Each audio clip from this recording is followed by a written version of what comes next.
Okay, well, good morning, everybody. Anglo-Asian mining is at a very interesting and important stage in its development. Last month, we released an important RNS giving details of how we will substantially grow our copper production over the next few years. And today, I'm going to talk about how we intend to do this. But first, some background to the company. Anglo-Asian is a very well-established gold and copper miner in Azerbaijan, where we have a strong track record. Listed on AIM since 2006, we first produced gold in 2009. We are profitable, have no debt, generate cash, and have paid regular dividends since 2018, with $41 million to date paid out. Last year, we acquired 3 new concessions in Azerbaijan, and it's these 3 new concessions which have transformed the company's prospects. Last year, we produced just under 58,000 gold equivalent ounces, which included 2,516 tonnes of copper. Our guidance for this year is 50 to 54,000 gold equivalent ounces, which includes 4,100 to 4,300 tonnes of copper. You can already see that our production mix is changing, with a significant increase in copper production this year. Our capital structure is very simple, with just over 114 million shares in issue and an immaterial amount of shares outstanding. The company is very tightly held, with 45% of the shares owned by the directors and senior management. Reza Ziri and John Sununu, who founded the company, still own 38% of the company. And one thing which we believe is probably unique to a junior mining company is that there have been no fundraising or material dilution of shareholders since flotation.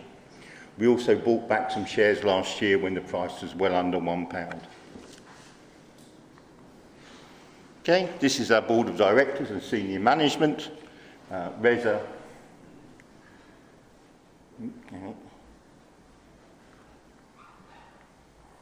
Where is he? That's Reza.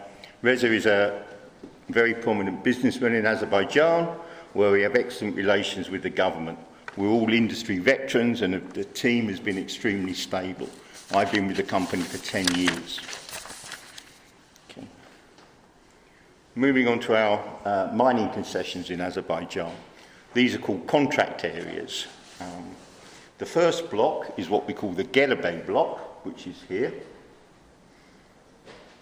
This is in northwestern Azerbaijan, which comprises the Gedabek and Gosha contract areas, which are original contract areas of the company, and Haha and Garadak, which we acquired last year. So far, all of our production has been at Gedabey. Okay. The second block is the Demirli and Kizilbulag block in Karabakh, but we currently have no access to this area.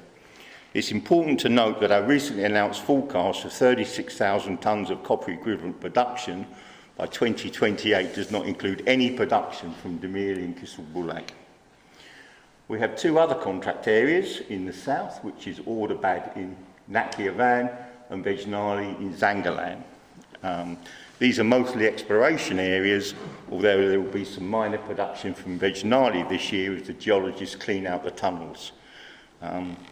Together, these contract areas total over 2,500 square kilometres of territory, which is around 3% of the country of Azerbaijan. Okay. The Gelabey block is now one continuous territory of 4 contract areas, totaling just over 1,400 square kilometres. On the left of the map, is a map of the contract areas, with our existing mines shown as blue icons and our new mines as yellow icons. So you can see these are the 4 contract areas which comprise the block, and this is our Gadir and Gelabey mine, which is in production, and these are 4 new mines that we are proposing to open. On the right is a geological map of what we are now calling the Garadak copper belt. We think there is a copper mineralisation zone, most likely a porphyry deposit, just under 10 kilometres long, running from the southwest corner at Haha, which is down here, to the northeast of the corner of the block up here. These black dots here are where there's copper has been found at plus 1% range. And we think that this is going to be an emerging copper district in Azerbaijan. Okay, moving on to the strategy that we recently announced to increase production. Our 5-year strategy is to transition to a mid-tier copper producer and dramatically increase total production to around 36,000 copper equivalent tonnes by 2028. This will be achieved by opening 4 new mines and 1 new processing plant in the Gedda Bay block.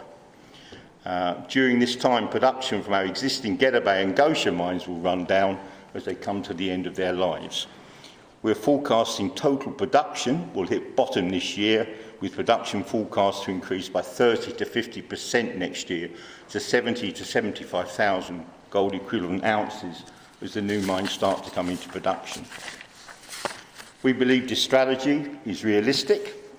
We have an excellent record of opening mines and building processing plants. We also have access in the near term to the necessary finance to carry out our plans. We also do not have to obtain any additional permits to mine or process, with few minor exceptions, and during this period we will continue to prioritise good returns to our shareholders. Now let's talk about some of these new mines that we're planning to open. The first of our 2 new mines are Zafir and Gila. They are both underground mines and currently both under construction. They are approximately 3 and 6 kilometres respectively from the company's existing processing facilities. Zafir is predominantly a copper mine with a JORC resource of 28,000 tonnes of copper, and Gila is a copper gold mine with an internal non-JORC resource of around 46,000 tonnes of copper and 192,000 ounces of gold. We were initially planning to commence production from Zafir this year. However, given the recent excellent gold and copper grades at Gila, and we'll be getting somewhere around 2 to 4 grams per tonne of gold and 3.5% copper, we decided to fast track it into production instead. Okay, we've recently doubled the production of our flotation plant by some clever engineering tweaks involving new pumps, etc. We will also install further flotation cells later in the year to give us flexibility to produce a zinc concentrate. However, we will still not have enough flotation capacity to process ores from both mines simultaneously, and it is preferable to process Gila ore as we can extract the gold by leaching. Zafir will be held as a backup. With Zafir and Gila coming along, our production is becoming processing capacity and not ore capacity constrained. Okay. The next 2 mines which we will open are Haha and Garadak in the newly acquired contract areas. These both have known copper deposits, and extensive exploration of the areas has been carried out since the Soviet era. The previous owner, Azagold, which is an Azerbaijan government company, also carried out extensive exploration, and we have acquired all their historic data along with the drill core. A block model of Haha shows around 90,000 tonnes of copper, and we are planning to commence production, most likely by open pit mining, in 2026. We think Haha can produce 10,000 tonnes of copper per annum over a 7-year life. Our final new mine, Garadak, will be the biggest. This will be truly transformational for the company. We have a Soviet standard resource containing 318,000 tonnes of copper. From the data we acquired, which included a preliminary open pit study, we think this will also be a large open pit. It is planned to produce 20 to 25,000 tonnes of copper per annum from this mine. And we're also aiming to produce a JORC result for the deposit in the next 18 months. Okay, the 2 mines, Haha and Garadak, because they're close together, will share infrastructure, and we will build an integrated processing facility. This will likely be either flotation to produce a copper concentrate or bacterial leach to produce copper. And we're already undergoing some test work for these mines. We think the entire capital cost to bring the mines and plant into production is around $150 to $200 million, depending upon the process method chosen. Okay. This slide roughly summarises the timeline of the plan, although the blocks here are not actually completely correlated with the years. Gila will commence production before the end of the year, along with Zaffa being available for production next year. Haha is set to open in 2026 and Garadak in 2027, 2028. So what does this all mean for production? This slide shows our production forecast to 2028. This year, as I've said, we are forecasting 50 to 54,000 gold equivalent ounces as the legacy Gedda Bay and Gadir mines are running down. The company's production has been slowly decreasing for a number of years, and we believe this year it will hit bottom. In 2024 and 2025, we're expecting 70 to 75,000 gold equivalent ounces as Gila starts up into production. In 2026 and 2027, production further increases to 115 to 125,000 gold equivalent ounces as Haha starts up.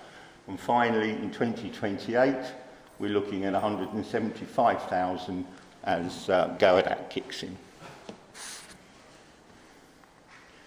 This slide is really just to show how the company's production mix will change over the next few years.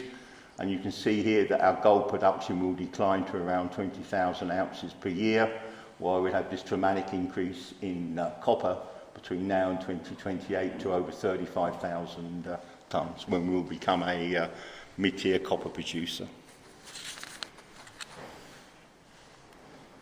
Okay, now that's really not the end of the story, actually, because as I say, we've got the Zafir, Gila, Haha and Garadak mines coming on stream to drive this forward, but we've got other irons in the fire.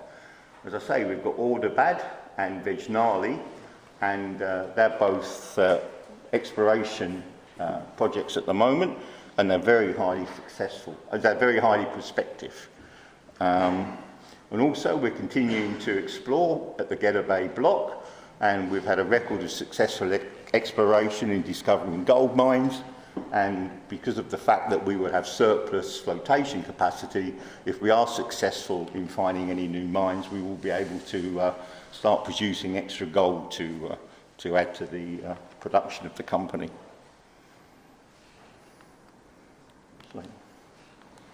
Right, just to take a couple of those extra opportunities on the previous slide.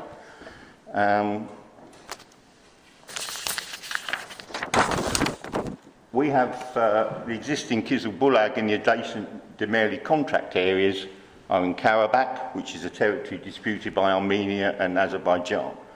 Access is currently denied due to the presence of Russian peacekeepers who are allied with the Armenians. They are scheduled to leave in November 2025, but this date may change either way. The contract areas contain a fully operational copper molybdenum mine and a processing plant which was operated by the Armenians. We believe the mine and the plant are no longer operating. Once Azerbaijan is fully in control of the area, the mine and the plant will be ours at no cost. However, in what condition we will finally acquire the property and the amount of capital required to start it up is currently unknown. We believe there is the potential to produce around 10,000 tonnes of copper per annum from the mine once we gain possession. We also own 20% of Librero Copper and Gold, which is listed on the Canadian equivalent of AIM. They own various exploration properties in North and South America. Their crown jewel is Mocoa in Colombia, and although an early stage exploration project, it has the potential to become a very significant copper mine. Right, and this is my final slide as to why we think that we are a compelling investment. We've got a strong strategy for production growth. We've demonstrated that we can bring mines into production very quickly. We generate cash. We've got a very experienced team. Azerbaijan is a very low-cost country to operate in, and our costs are low. We've got a strong balance sheet, we're a reliable dividend payer, and we've got a first-mover advantage in Azerbaijan as the only listed mining company. So that's my little skip through Anglo-Asian mining.